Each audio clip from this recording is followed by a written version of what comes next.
Hello and welcome, my name is Lynx.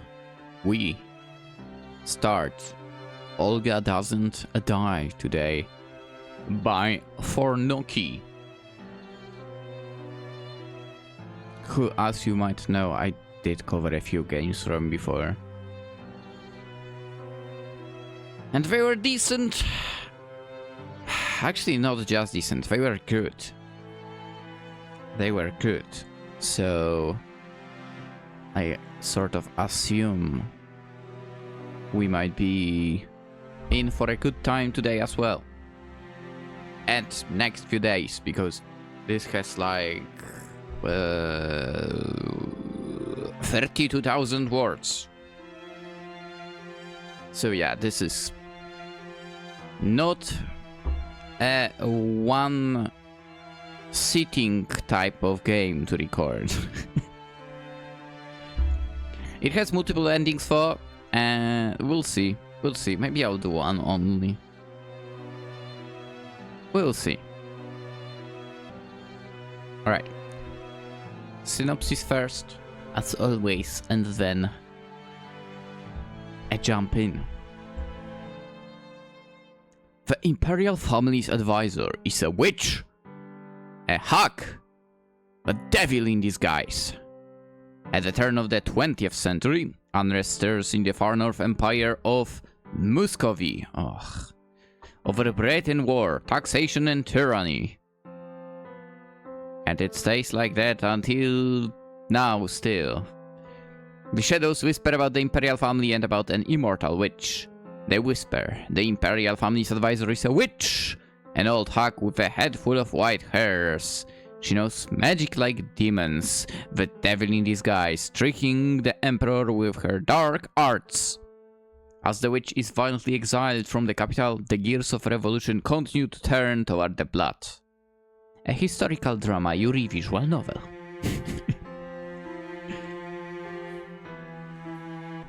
I got myself immersed a little bit in the background music. Another one of those games where it's just nice to listen. What I haven't still mentioned is the game was made for Sealed with a Kiss Jam of 2026, and the overview. 106 entries. Solid amount. Solid amount.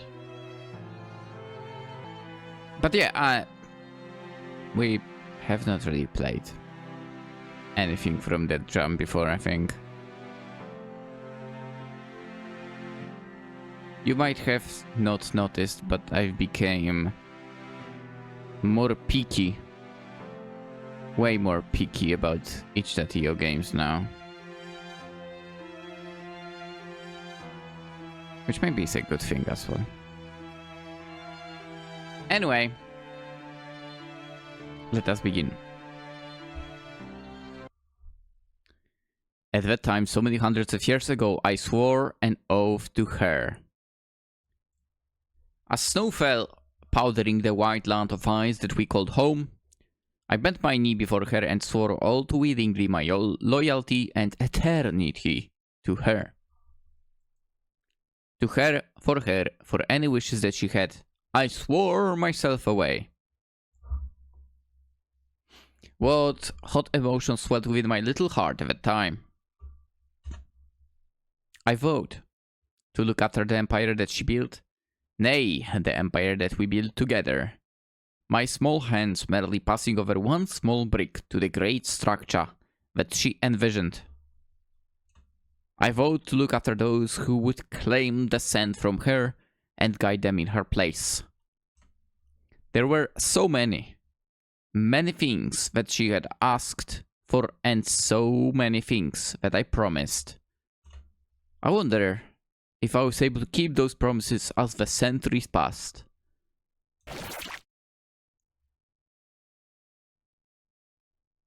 Hello. Was it a butcher's knife or a knight's sword that cleaved my body? Pain dyed my thoughts red. I reached out to her memory for comfort, but I could no longer see her. Not now.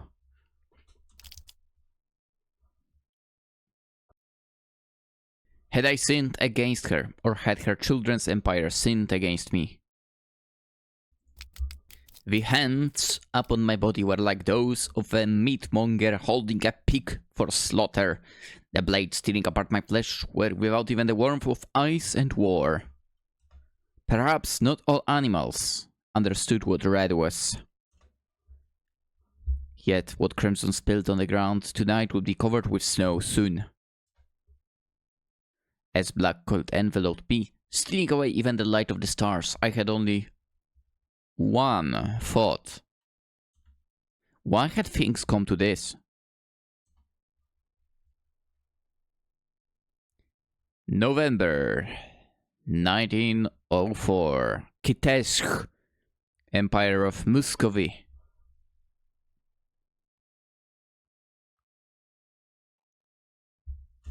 The first snow of the year fell in a light flurry of crystalline flowers, signaling the start of what we would call winter. I gazed out the city from within the Emperor's palace and waited for my appointment with its Lord Sovereign. Emperor's palace. Interesting. If I were to guess, I would be... Whoa. Whoa. Whoa. Okay, maybe we are able to see a little too much. I did not see that before. I like that. Wait, can I?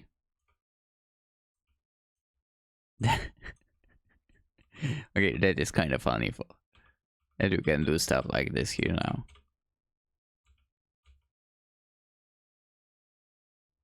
But yeah, if I had to guess, I would be saying this is the inside of some religious building of sorts because of the windows. Without much to do, I stared at the window, musing that very much had changed in mere decades, yet not much at all had truly changed. This palace, the White Palace, was still of the same stone as the day it was built. A muffled crash jolted me out of my musings. Following the noise, I glanced toward the other side of the hallway at the door. The children were playing in that room. Children were wont to make some ruckus. However, today a little prince from the continent was visiting and spending time together with the young princess. Perhaps this arrangement was to make a match between the two. Separated enough by blood as cousins. Ugh. They are not separated by blood, then. They are not separated by blood. Again, I'll repeat that. If the muted sounds through the door were any indicator, the theoretical arrangement seemed to have little future. I spent a moment looking toward the door longer, but could not make out any details of these sounds from within. That was well enough testament to the doors. It was gauche to spy on the children.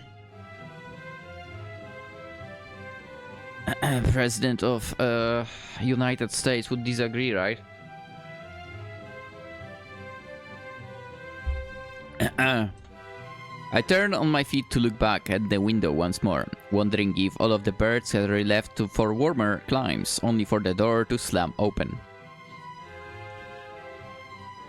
And out the child came. Oh yeah!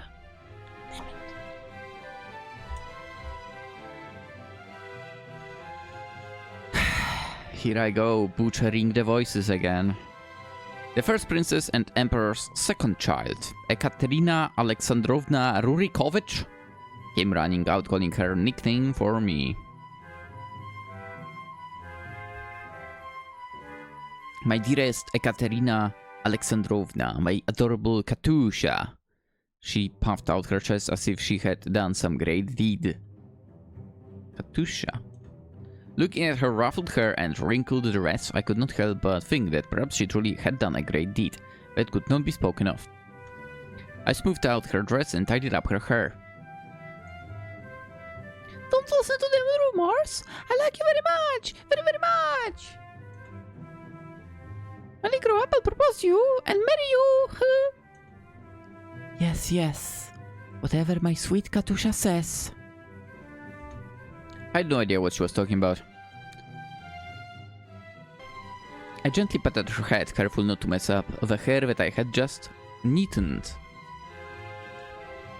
She would not be this small forever. One day, my little princess would be taller than me.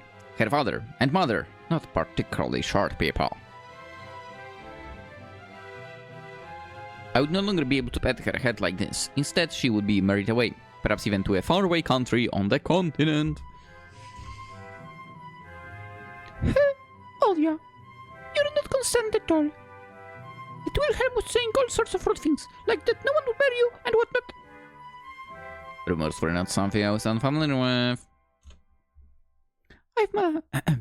I have my little protector right here, do I not? Of course, I'll protect your honor. If no one else has taste, at least I do. Taste in? Marriage? Truly, I had no idea what she was talking about. Hearing another pair of footsteps approach, I looked again to the open door and saw a little boy peeking out. The moment our eyes met, he shrunk back and hid away out of view.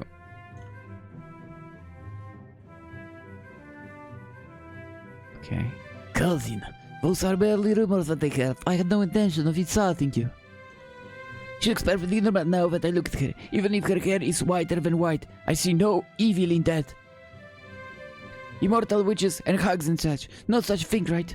Who would really believe that your family's Imperial advisor is using devil magic on Uncle?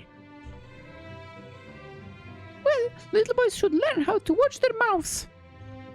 I placed a hand on Katusha's shoulder and shook my head.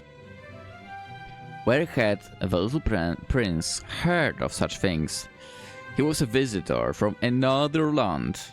One who had arrived only recently and would depart from here soon enough. Be good, Katusha. I'm happy to defend me, but you needn't be concerned about what the prince says. He's being so rude. I'm happy now with your care.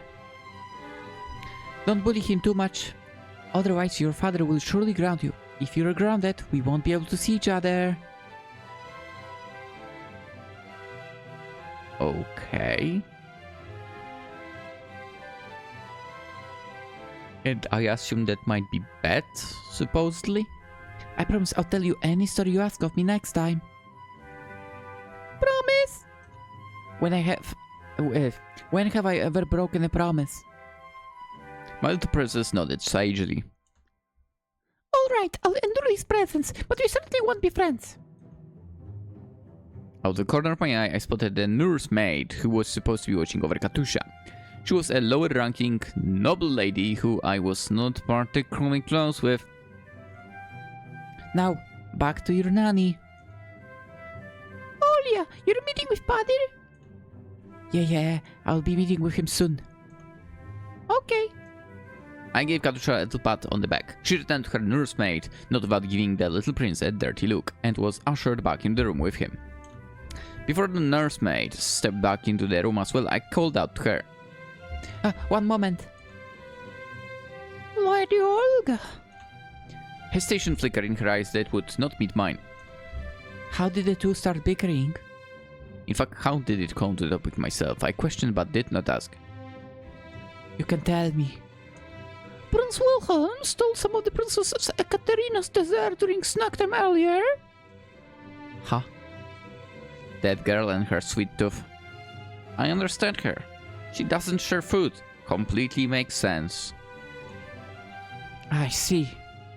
Of course. I had not much else to say, and neither did the nursemaid. I merely glanced toward the door that no longer contained even a shadow of Katusha for a moment. You may return to your duties. Watch over them as well. And do ensure that the PolishLynx does not offend Katusha again. Yes, thank you. With a bow, the nursemaid returned to the room and behind her closed the door. I once more stood alone in the hallway. When I looked out the window again, the snow continued to fall. I did not have time to wait for the snow to stop, as a servant soon called to me from the direction of the Emperor's study. The Emperor had summoned me for our talk.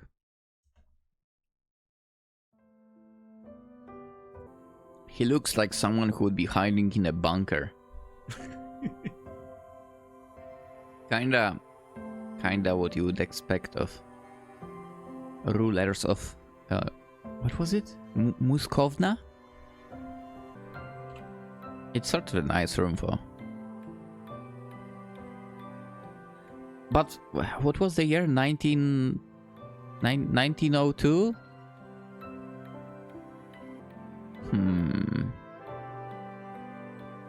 Feels like maybe the furniture is a bit too modern for 1902.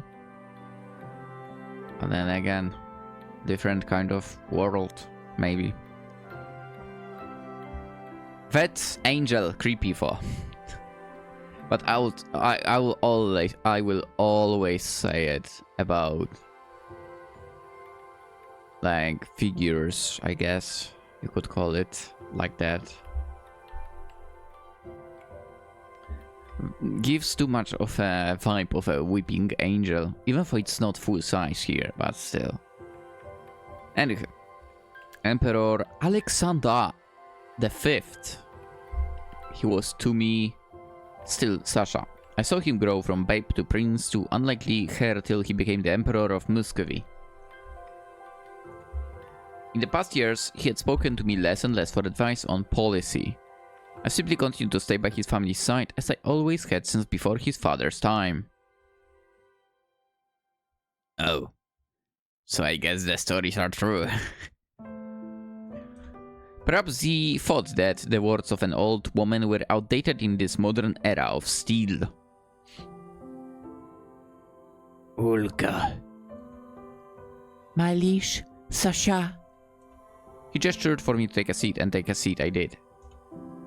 It's been a while since we last spoke in my study, hasn't it? And there are many things to speak of. My god, what a year, Olga. Just I thought it was almost over, I received news of a cholera outbreak in our eastern provinces. Dude, assuming what I assume. Which obviously everyone, I would say, would assume the same on what country this is based on. I'm not even surprised something like that happens. I ought to send someone to look into it, and some fools are suggesting to send my firstborn. He is too young for it. Sasha's Alexander, his eldest son, Alexander Alexandrovich, was still but a boy, not even old enough to shave.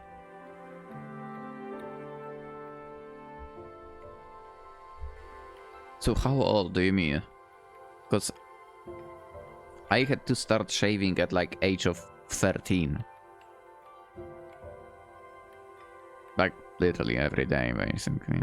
Anyway, as I said to myself as well. You know what? Send out Khavkin. He's dealt with such things before.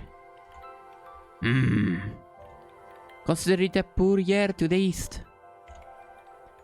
The west has been quiet, yes. But it's a worrying quiet. The warships, fleets, and cannons that our continental neighbors are building. It feels like they've been preparing for war while speaking of peace these last few years. Holy crap, the thing on the left side is actually even creepier than that angel.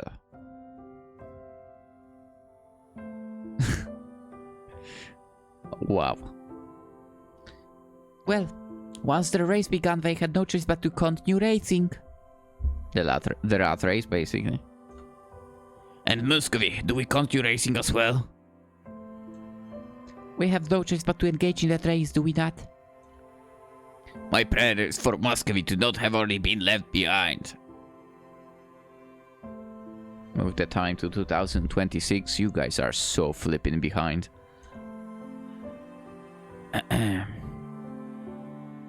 At least only fools invade Muscovy in winter. And God knows, we have nothing but winter here. Not winter, but let's not forget If Poland did manage to get to Moscow and capture it. But again, to be honest, considering everything right now, it would be doable even in winter, I would say. Spoken by someone who has no idea about war and so on, but honestly, let's face it. If someone tried, they would manage. With the harvest this year from our most fertile lands, you would think that the entire year was winter. Maybe you just suck at farming. Poor harvests happen, especially when the men were out at the war. But I bet you started. I suggest that the taxes be lowered. Peasants who cannot pay taxes cannot feed themselves, and such peasants cannot produce. Yeah, I don't see that happening over there. Taxes cannot be lowered, not with our coffers empty from that failure of a war. That I bet you started. We lost more than men, more than territory. We lost our pride as a European nation. You guys are not European, come on. How dare you? The Empire of Muscovy recently engaged in a war with an island nation in the far east of our territory in that region. It should have been simple. The west was strong and civilized. Yeah. The east was weak and easy to plunder. Yeah, so the east, you mean Muscovy, basically. How many people believe that? How true had that seemed to all? At the very least, eastern threats had not been of concern since the Mongols. Still more civilized than Muscovy. You bet I'll be attacking like that. Yet in the end, the war ended with our loss. Good. But enough of that. I want to hear your thoughts on the men. I don't care about men. Stolypin, the interior minister. The one who pushed for the railway project. I know of him. He would be suitable if my guess to what position you want him to fill is correct. What? What would that be? Prison? The one who pushed forward that manifesto and seemed to have been ousted recently. What can I say but that you still know me well, Olga? Stolypin for Prime Minister. It rolls off the tongue well enough. And I hope he serves him better than the last one. Oh. I think this line shows us what's the problem with the country of Muscovy. How he says, serves me better. That's not how it's supposed to be. It should be how, you know, he serves the country better. How he serves the people of this country better.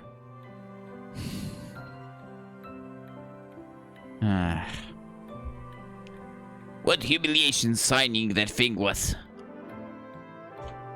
On a particularly red-stained Sunday early in the year, a peaceful march turned violent as soldiers fired upon protesters wishing to petition the emperor at this very palace.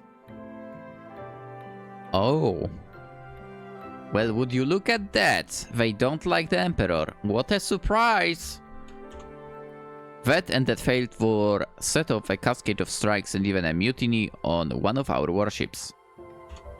In order to address the unrest, Sasha issued manifesto just last month. It declared the establishment of a legislative assembly and the expansion of various rights.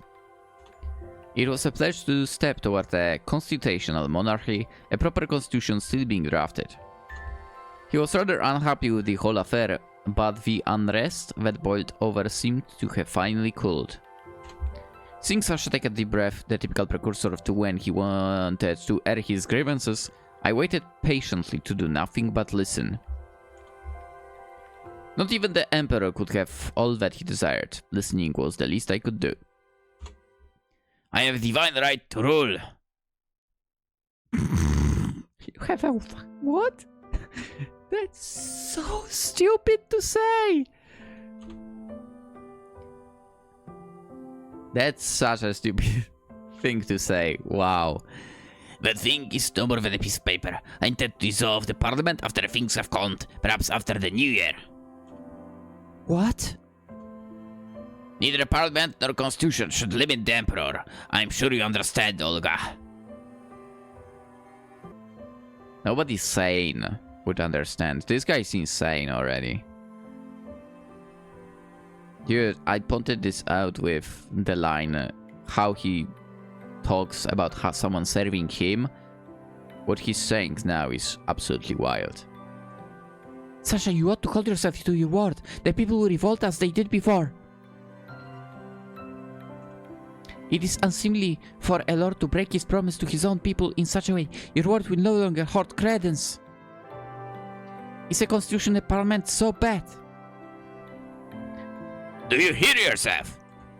It is what you have promised. For the lives of the little people to be bettered, their war is eased. At the cost of power certainly is perhaps not altogether a bad thing. The lives of the little people are unfortunate, but what do they know? They were riled up by the saboteurs who should be silenced instead of given freer range to speak their lies.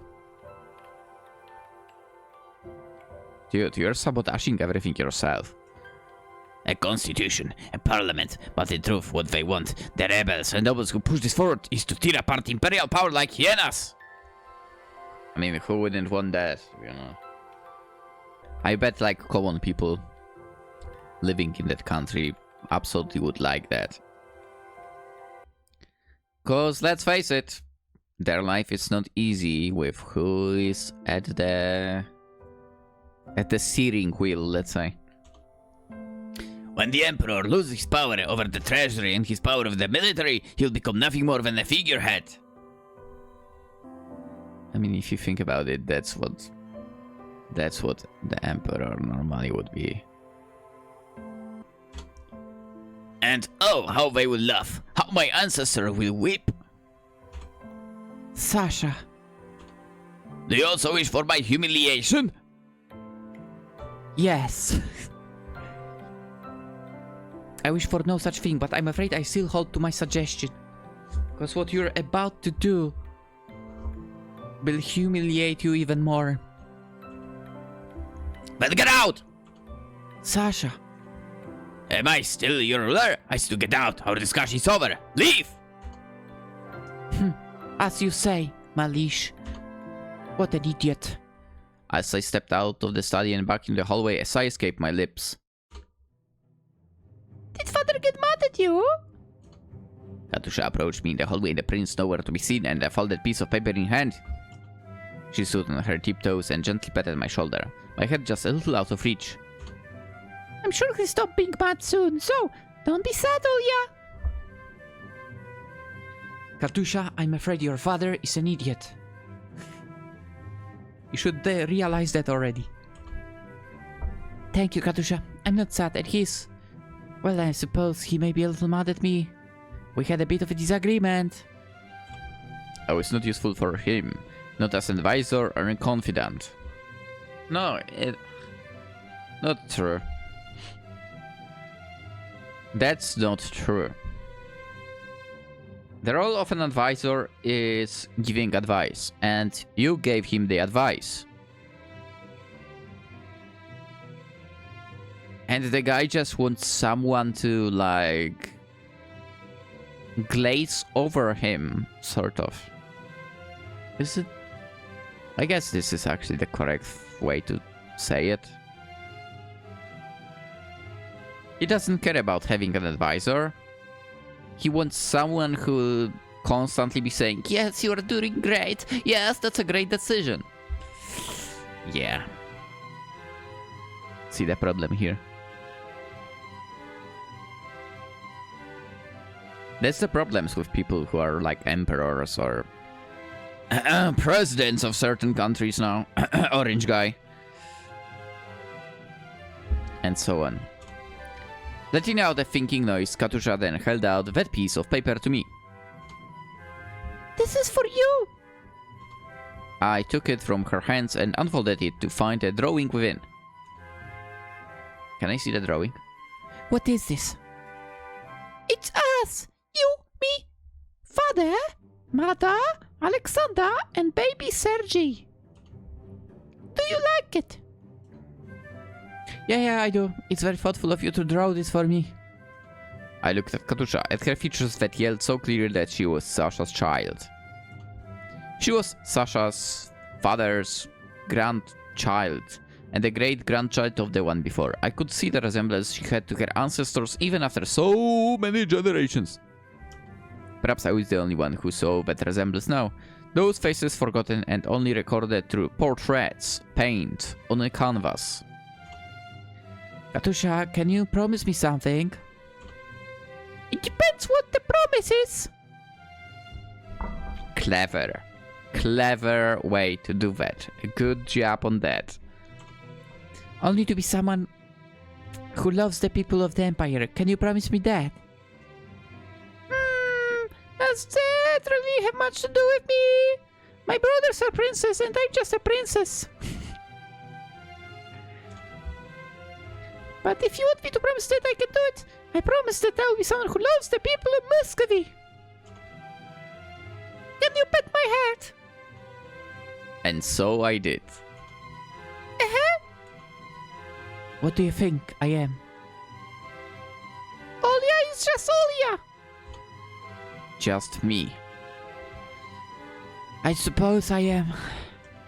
But you see, the reason that I'm here is that I promised someone a long time ago to look after Muscovy. I promised before the land was called Muscovy. Are you talking about great-grandfather Fyodor?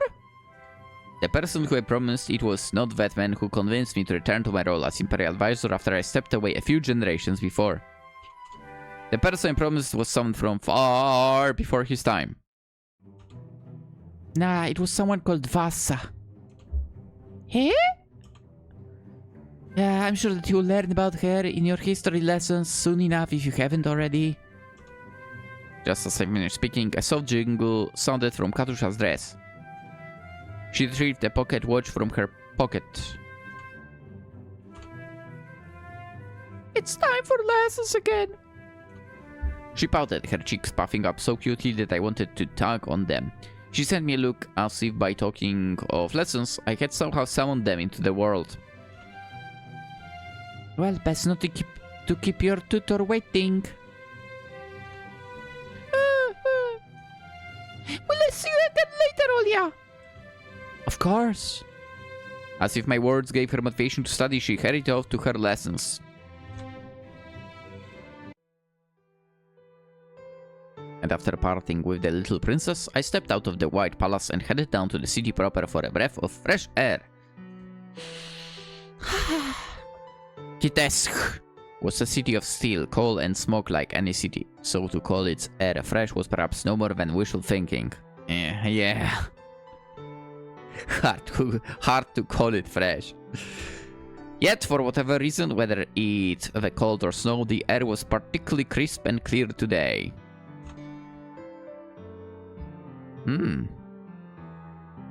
Not looking so bad.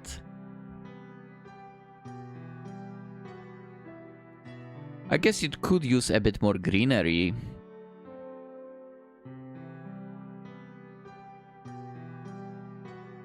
Which makes me think, oh my god, the designs of places like parks or whatever now. Oh no. Those are so bad. It's just all cement. Nothing else. It's cement everywhere. Like, it's like architects of basically 2000s, since 2020 or whatever, decided to give up. And they're like, let's do everything into a cement. How are people like that even getting degrees? How are people like that even allowed to design anything? It's crazy. Anywho, I made my way to city center. There was a gathering by the fountain. Someone giving a speech to a handful of people. As I passed by, perhaps I seemed particularly idle, but I quickly found a flyer stuffed into my hands. I read over the flyer, which talked about this and that.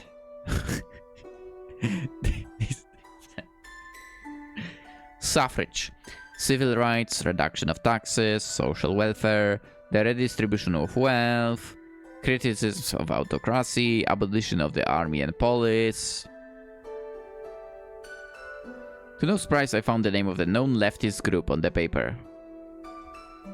I made eye contact with many in the shadows. I recognized his clothes as those of Sasha's people who watched over the city from the shadows as his eyes. Seeing no trash receptacles inside, I left the flyer slip from my fingers and be swept away in the wind. What? No, put it in your pocket and throw it away at the possible place.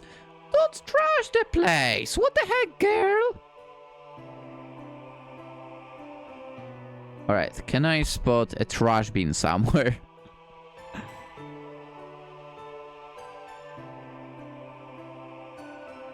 I guess I cannot.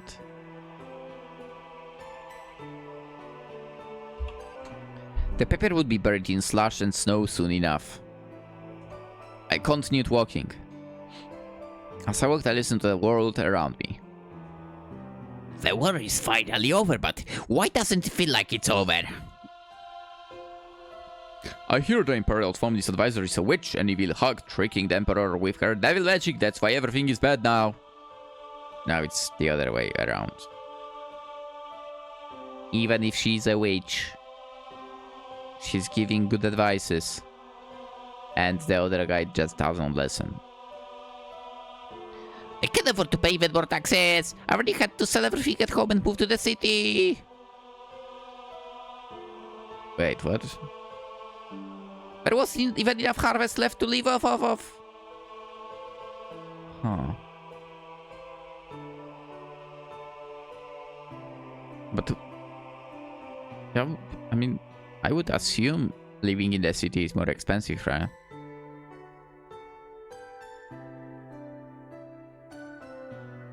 Then again, maybe you were not a good farmer. The price of bread has tripled in the last month. Wow. How do they expect us to feed our families? True. They say she's an ugly creature, that witch with a head of a white hair. She's dealing with demons to ruin the Emperor. Will the Emperor really keep his word? Devil witch! A loud noise of a hand slamming a table made me jump in surprise. I turned my head to the source, as did many others on the street, where I saw a young man and his friend sitting at a table outside of a shop. Finding nothing of interest, most streetgoers soon turned away. I did as well until I heard the two speak. Then I paused for just a moment. I don't like a dog. The last Emperor was assassinated. And it turned out that even those guys up there are just human like the rest of us. It kind of reminds me of a certain scene from No Game No Life. They played the chess, and there was a certain line about emperors. Was it about emperors? Maybe not emperors, but yeah. But it was something about assassination. Hey, quiet down. You still have a sister, don't you? Don't talk about those sorts of things out here. He deserved it. They all deserve it. Shh. The talk made me remember the previous emperor who had died in an assassination. Someone shot him and he died. Of course, the killer was shot as well. Shooting two people dead made no difference in that those who had been shot were dead. For a moment, I thought of Sasha's older brother, Mikhail, who had also died around bedtime. Mikhail perished in what was thought to have been a train accident. Whether it was an accident or a sabotage could only be asked silently, for idle thoughts could not bring a man back to life.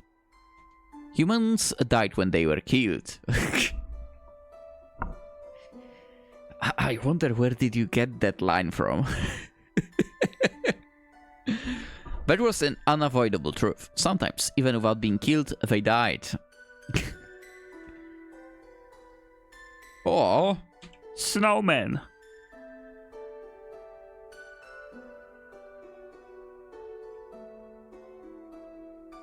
I continued onward.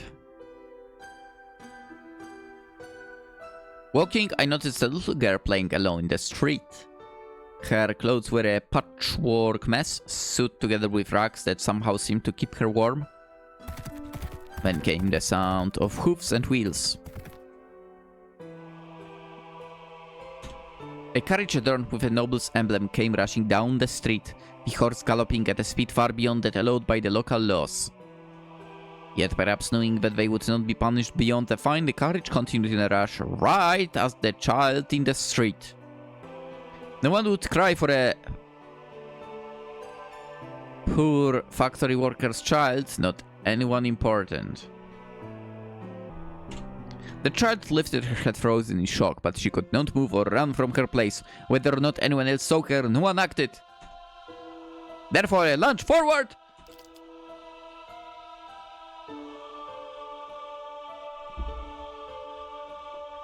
And stumbled to the other side of the street with the child in my arms. The carriage left as quickly as it came, causing a mix of relief and irritation to well up within me. Oh, I wonder what would happen if that carriage would hit you, who are supposedly an advisor to the Emperor. Right? I pushed myself up off of the child, propping myself with my arms as I checked the girl, who luckily seemed unhurt. As I thought to stand up, a sharp pain ran through my leg. It was then that I noticed the blood wetting my jacket. As I noticed the injury, my leg broken open by the impact of the carriage horse, my arms began to shake. Pain. No matter if it would heal or not, it hurt. I took a deep breath and focused, silently hovering above the child until I felt my injury slowly knit together. The magic, huh? When my body finally regained its proper state, I forced myself to my legs. Are you alright? The girl's eyes were still wide with shock, and she did not respond. I had the child up to her feet. Just as I wondered to myself where the child's parents might be, a middle-aged woman who resembled the child came running over with a tearful face. I shook my head as the mother opened her mouth to thank me and merely passed the child over. The mother embraced the child in tears and began to quietly scold her, telling her to never play in the street again like that. After looking upon that scene for a moment, I continued my walk. Before long, the snow that had lightened during my outing intensified once more. Soon, I could barely see a meter before myself. That's crazy. I bent my way back to the White Palace. As I approached, I could not help but remember this was where those protesters had been gunned down on that Sunday day. Ah, Sasha, that manifesto you did this day was written in blood. I stepped past the threshold where red could no longer be seen and entered the palace. The palace. This is like a theater. Rurik the ruler! I watched an opera from the box alone. The people singing and dancing seemed as if they lived in another world separate from reality. Tonight's show told the story of the first emperor, Rurik the ruler, a rather popular topic if I had to say so myself. As the tale began, onto the stage came an actress depicting his mother, Vasilisa the Great. She has a witch hand, to be honest. She was a woman who had become more myth than person, and the depiction before me almost unrecognizable to me, if not for the feats attributed to her. I was the only one who knew her. Or perhaps I was the only one who could not know her, not the one shown on so many stages like tonight's. Soon enough appeared the sage, witch so very unlike myself, who then swore such a solemn oath of loyalty to the Empire, to Rurik. She spoke with such conviction that I almost wondered if those words were true. How many different words had the writers of these shows thought of? How many different variations to fit their songs? How few had ever left my lips. Watching these always filled me with a warped sense of mirth, so I stayed to the end as always. When I stepped out of the opera house, I let out a breath that quickly turned into a puff of white. But white reminded me I was still alive. It was almost Christmas, yet another night in mid-December. I had been invited to the Imperial family's Christmas party as always, and it was a merry week away now. As I began to make my way back to the palace, I bumped into a child standing in the corner of the street. I took a second glance at her and realized that she was the girl who I had saved from being trampled mere weeks ago. Mere weeks ago? Isn't this the same day? Did you mean hours? Yeah. Hello. It's you. She stood in an unobtrusive spot in the city center with a basket on her arm. Within that basket were many boxes of matches. The girl seemed to be struggling to find her words, so I waited. Would you like to buy some matches? You're selling matches. The girl nodded. I wanted to earn some extra money so my mommy wouldn't need to work so hard, and I was thought I could earn some by selling matches. But I haven't sold any. Where's your father? He left for the war, and he never came back. I don't think he's coming back.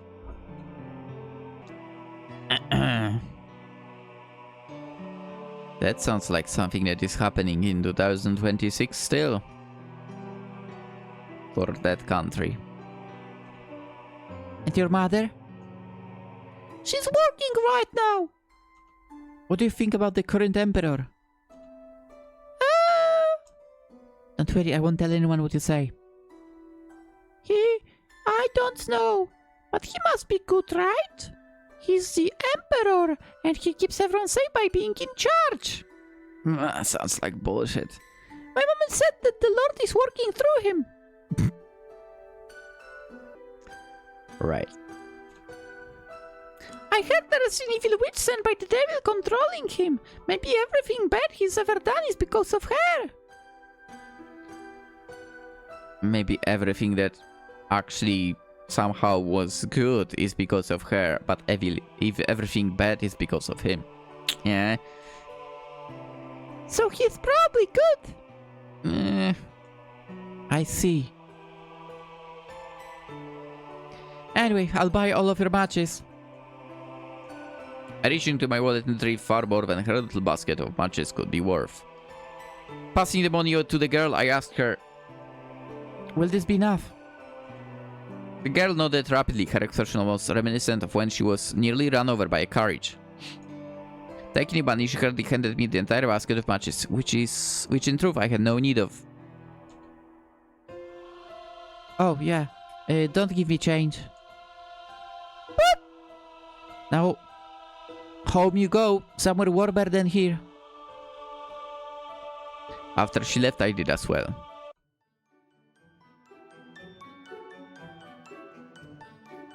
And I think I also decided to end the episode here. Act 1.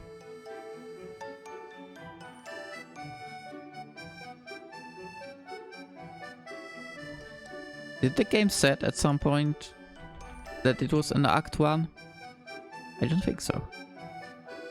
What ifs? Good to see that the ballroom over here is at least not empty, but it's filled with people. That's a good sign. But we'll get to the Christmas party! Tomorrow, yes. And I will continue complaining about the country of Muscovy. The real one.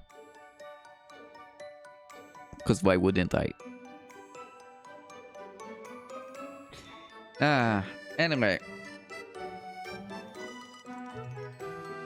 I'm curious if will get some witchcraft or not, to be honest. That is something I would definitely be looking forward to here.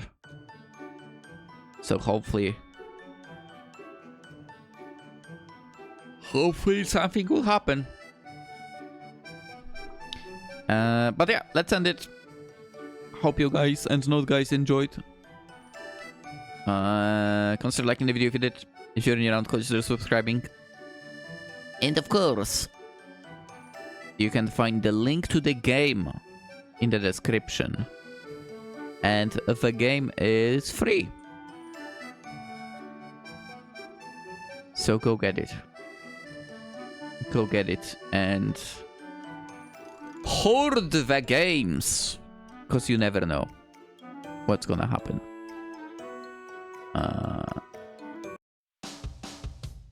Yeah. Alright, we'll continue tomorrow. I wish you all a fantastic day. Bye!